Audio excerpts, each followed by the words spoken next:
fondamentale de la foi.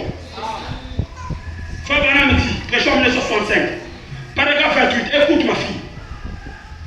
J'ai vu des gens qui n'étaient même pas venus pour recevoir la guérison, qui étaient simplement assis là, qui retournaient à la maison après s'être soumis au Saint-Esprit, puis retournaient à la maison parfaitement guéris. Je ne suis pas venu pour la guérison, mais je me suis soumis au Saint-Esprit. C'est-à-dire à l'Esprit qui a travaillé à l'église. Je m'étais seulement soumis. Frère Branham me dit, ils sont retournés à la maison parfaitement guéris. Vous voyez ce que tu fais? Est-ce que tu vois ce que tu fais? Est-ce que tu peux te guérir ce matin? Soumets-toi à l'Esprit qui est à l'église. La Bible, celui qui a les oreilles entend ce que l'Esprit dit à l'église. Alléluia. Alléluia. Voilà. Il dit, sans même s'en rendre compte, il nous a élevé. Il y a des gens qui ont des douleurs chroniques, qui dérangent leur vie. Mais il ne s'est pas avec ça. Mais il n'était pas venu à l'église pour ça. Mais le fait d'être soumis au Saint-Esprit, les douleurs chroniques ont disparu. Il ne se rendait même pas compte. Oh, ce matin, c'est la maladie qui dérange ta vie à disparaître.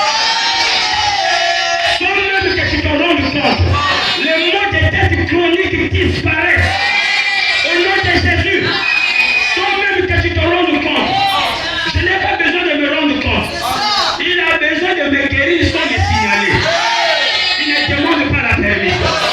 Ce matin, sois guéri. Ce matin, il peut mettre l'argent dans tes poches. Sans même que tu te rendes compte. Oh, toi tu doutes, ne doute pas. Tu doutes. Si tu es douteux, ça ne t'appartient pas. Ça appartient au croyant. La Bible dit, cette promesse est pour vos enfants. Et pour tous ceux qui sont au loin. On a su grand nom, les appeler. La parole de Dieu n'appartient pas aux incrédules. Ça appartient aux croyants. On dit quand même. Un monsieur a dit à un homme croyant, monsieur, tu crois aussi que vraiment Jonas était dans le ventre du baleine? Il dit oui, je le crois, parce que la Bible l'a dit. Amen. Lorsque nous voyons le baleine, quand le baleine prenait ça comme ça. Baleine, balade dans le Seigneur, ça compte pas. Alléluia. Frère Branham me dit,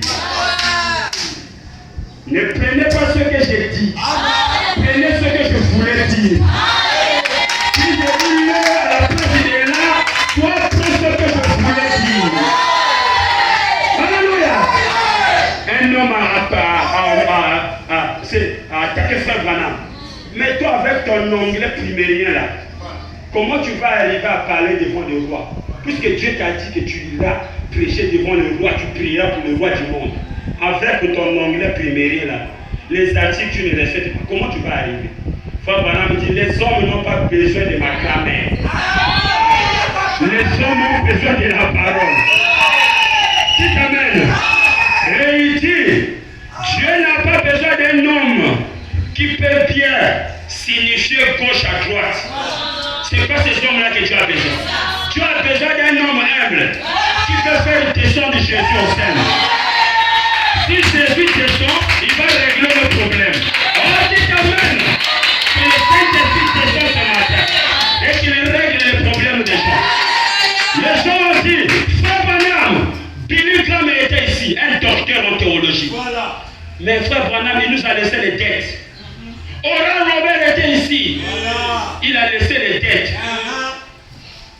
Jusqu'à aujourd'hui, on fait que payer les dettes des hôtels chers qu'ils ont dormi. Voilà. Et de la parole théologique qu'ils nous ont prêchée. Mais cette cette fois-ci, comme Branham est venu dans notre ville, c'est Jésus-Christ qui nous a visités. Frère, j'ai besoin que Jésus nous visite. J'ai besoin que Jésus nous visite. Appelez Jésus en scène. Monsieur. Ah, que Dieu te bénisse. Messieurs, nous voulons voir Jésus. Quand le frère Bertrand, le frère Bertrand a des muscles, mais je ne veux pas le voir. Quand je serai devant la porte de la ville et que je verrai toutes les cordes d'anges qui viendra à moi, il me montrerait Abraham, Matthieu, Jean. Alors je leur dirai, Abraham, Matthieu, Jean, c'est bien, mais montre-moi celui qui mourit pour moi. Oh, chantez, chantez, chantez. Mon ami, c'est lui qui mourit pour moi.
Mais je vais te montrer mon dos. Alors cache-toi sous le rocher. Moïse s'est caché sous le rocher. Et dit, lorsque je vais passer, jette simplement le coup d'œil. Lorsque le Seigneur a traversé, Moïse a jeté le coup d'œil. Il dit, oh, j'ai vu Dieu.